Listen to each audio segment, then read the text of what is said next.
Are you in emotional debt? We're going to talk about it on today's podcast. Hi, my name is Michael Johnson. I'm a ballroom dance professional, a life coach, and a peak performance expert.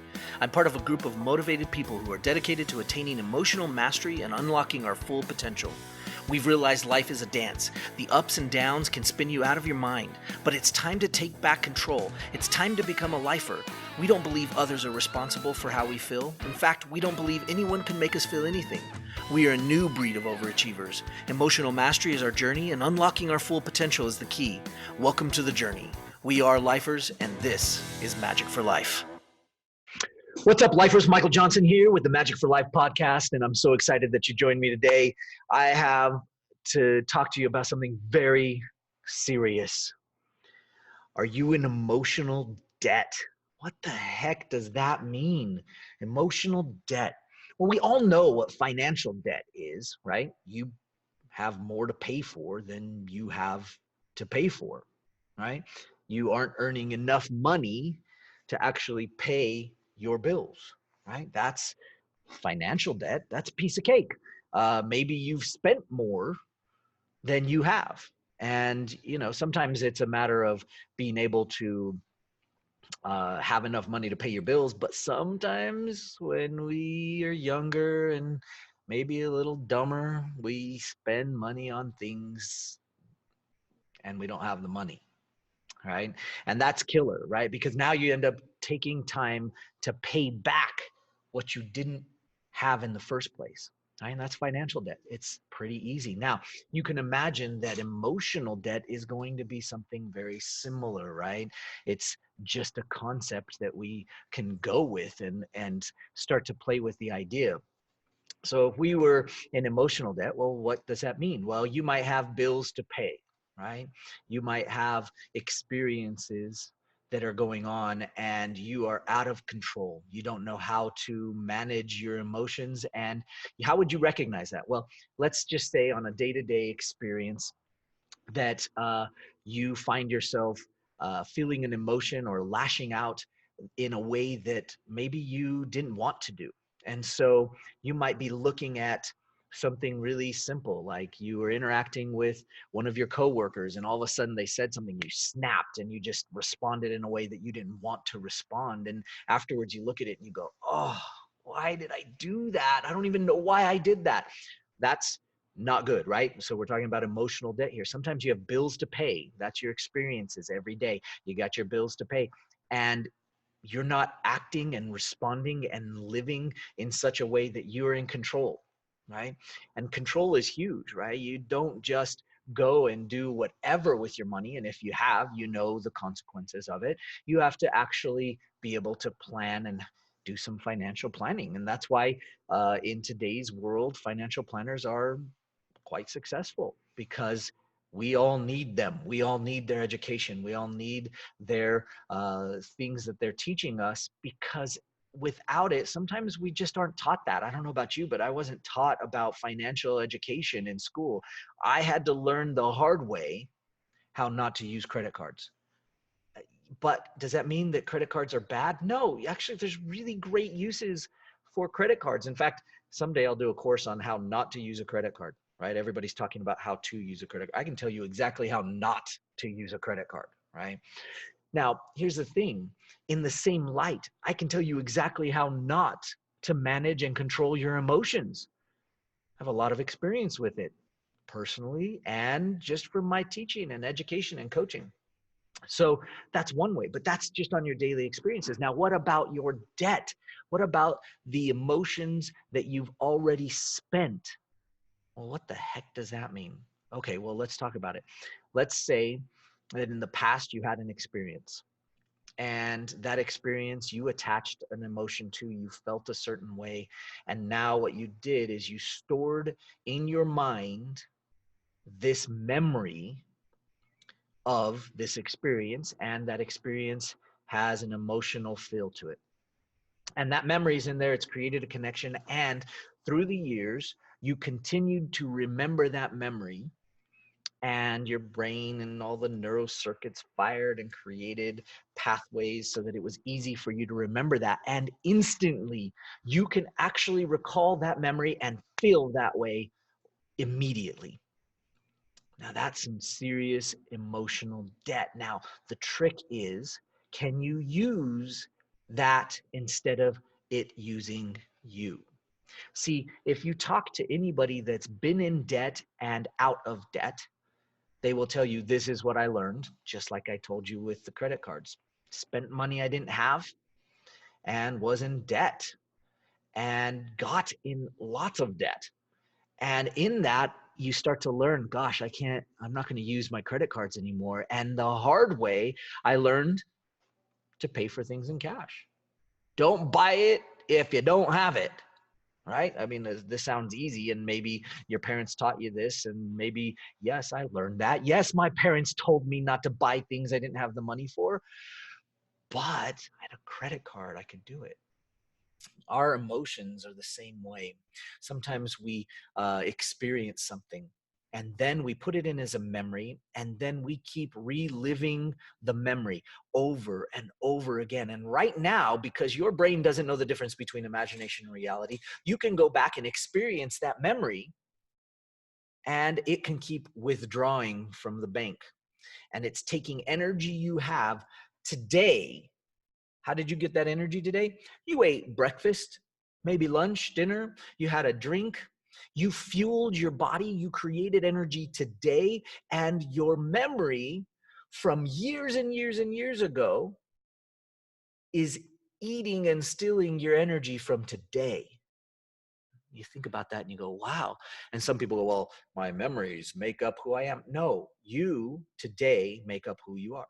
And your memories, hopefully you learned something from them. And so really, just like I learned to use cash and not spend with the credit card, use cash, buy what you have the money for, and save and get prepared for what you want to buy later. Okay. Yeah. Now, are there ways to use credit? Yes, absolutely. I'm not a financial planner. You go talk to one of those guys. They're experts at it. Let them be experts at that. I'll be an expert at the emotions. Okay. So we take this and we say, well, what do we do with those memories? Well, first of all, let me take it one step further. When you deal with memories of the past, and let's say they're the dark side memories. Now, if you haven't read my book, go pick up a copy. I'll pay for the book. You pay for the shipping. It's a piece of cake. Everyminutebook.com. Go get a copy. And I talk about light side and dark side emotions. So let's go through that really briefly. A light side emotion, well, what would you put in there? Would you put happy in the light side emotion? Would you put joy? Would you put excited? Well, I have found through lots of research that many people do put their happy, joy, excited, and the light side emotions. What about dark side emotions? Sad, frustrated, angry, mad. People tend to put those in the darker side emotions. Notice I didn't say good or bad, and that's on purpose because good and bad, it's a rough time. That's a rough conversation. I don't know what good or bad are when we can look at something and it could seemingly be bad, but it could also be good. Okay, that's another philosophical, moral discussion. We're not going to get into it. So let's just stick with light and dark side emotions. Okay, so you have these light and dark side emotions. Let's say we take a dark side emotion, and in and using that dark side emotion, it's pretty simple. You remember it, and then you keep remembering it, and then you remember it again and again and again and again, and you keep stealing from your energy every day that you relive it. Now, here's the second problem to that, and this is what compounds debt. You can compound your income, right? And that's how we save to do something really positive in the future. Again, go see a financial guy. There's lots of good ones. If you need a recommendation, let me know. But you can compound your debt by continuing to steal. But the other way we do it, and we're really, really, really good at doing this. You ready? You basically take one of your old emotions, you relive it, you play it over and over and over again in your head. You exaggerate what really happened. You remember words and sayings and things that happened to situations that were similar to that one, and you stack them on. In the back, you can see over here. You see it says stack the good stuff. I don't know if you can read that. It might be too fuzzy, right? Stack the good stuff. Well, guess what? You are guilty, just like the rest of us. You are guilty of stacking the bad stuff. That's bad because that compounds your debt. Don't compound your debt. See, the fish always gets bigger.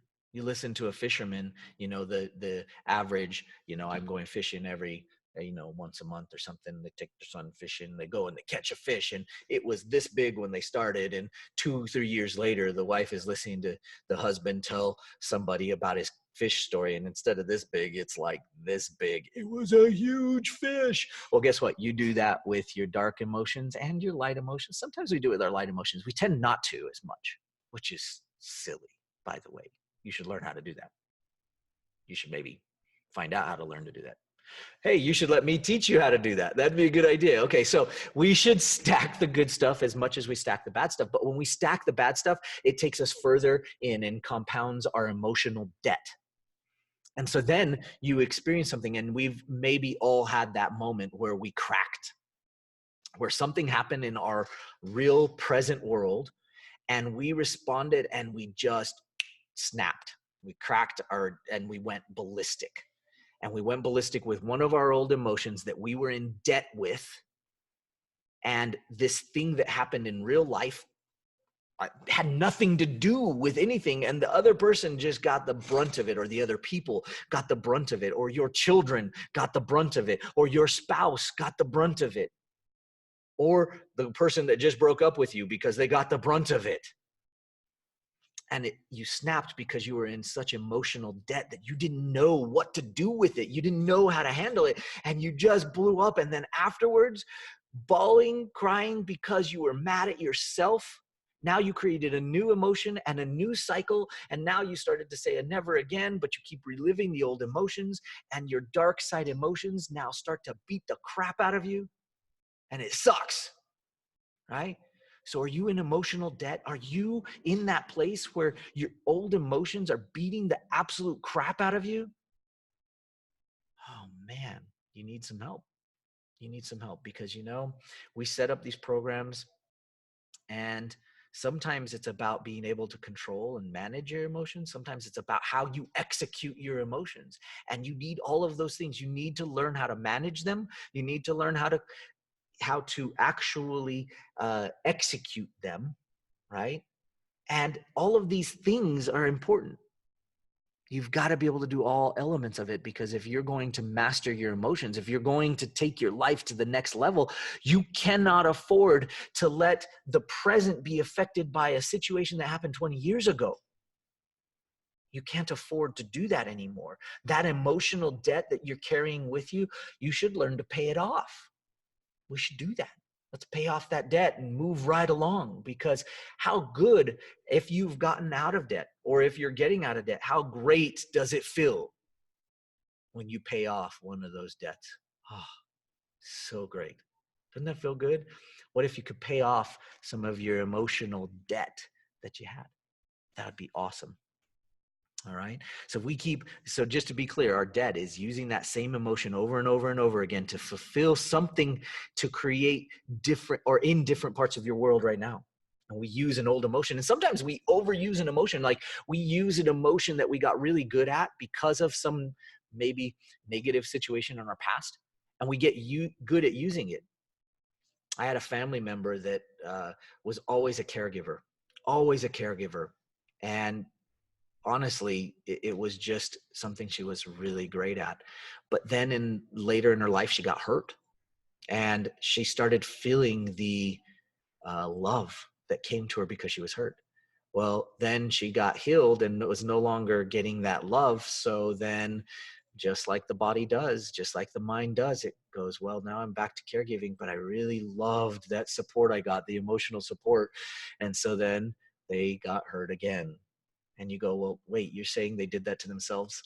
Oh, I know that's not trendy, and I know that's not okay to a lot of people, but yes, absolutely. Yeah. And then the love came back, and everybody paid attention, and everybody cared, and everybody gave that love. And well, gosh, that's not a way to live. That is operating out of emotional debt. We have got to find emotional freedom. just like you would find a financial freedom. And you could actually go and look at that chart of the different stages of emotional freedom, and you could go, yeah, it literally matches up. It matches up. There's a lot of things that we need to do to find emotional freedom. And honestly, there's lots of ways to go about doing it. We found some really awesome ways because, as you know, I'm a dancer, and dance, holy cow, emotions are, it's like a huge portion of what we do in dance. In fact, the best dancers are the ones that have learned to control, and the worst dancers, the ones that are just technical, you just go, yeah, they're good, but that's about it. Yeah. There's no devotion to the emotion. That's it. There's just no devotion to that. They're great technical dancers, and you just kind of go, eh. Same thing in life. You could be great technically in life, but when there's no emotion to back it up, to feel, to experience, to do what we're here for and experience life in the present, in the moment, not back then and not 10 years from now, but right now, things change. It's massive. Now, of course, as you get used to it and you get in your routines and you do these things, you want to create a dynamic life, because when we get bored, we start to do things to sabotage our world. And so, again, just like in our dancing, when I get somebody that's good technically and they know their routine and they're doing it over and over again with success, they get bored. So we have to add dynamics, and so does the audience. They get bored when you see that same routine over 3 or 4 rounds. So we had to learn about dynamics, and dynamics are so important. It's about the differences. We're going to talk about dynamics in another podcast, but you get an idea, right? And sometimes that emotional debt starts to rule our world, and that's what you have to find a way out of. Get out of emotional debt. It's time. If you need some suggestions, if you want to learn more about how to do that, please send me an email, and we'll get you some information about how to get yourself out of emotional debt. And there's lots of cool tools that we have, and lots of cool things that we can show you how to do, because we do this all the time. All the time. This is our thing. This is what we do. We teach you about how to use your emotions, right? How to do your emotions. Manage, control, and execute. You can do it. You can do it. I know there are people out there that think that that's not a possibility. Don't be subject. Don't do that. You can gain control. You can learn to manage your emotions, and you can learn to execute them and be able to create a very, very amazing experience in your life. So let's do it.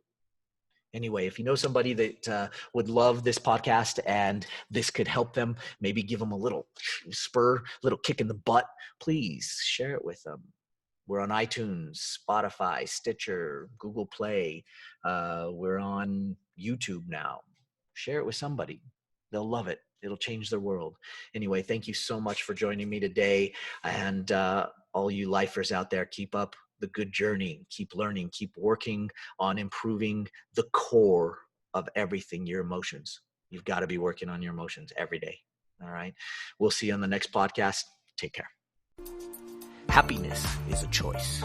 Sadness is a choice. All emotions are a choice. Sometimes doing our emotions doesn't seem like it's our choice, but it is. You have control. You are the captain of your ship, and you must learn how to be the best captain you can be. Let me show you how. Pick up your free copy of my new book, Every Minute, at everyminutebook.com.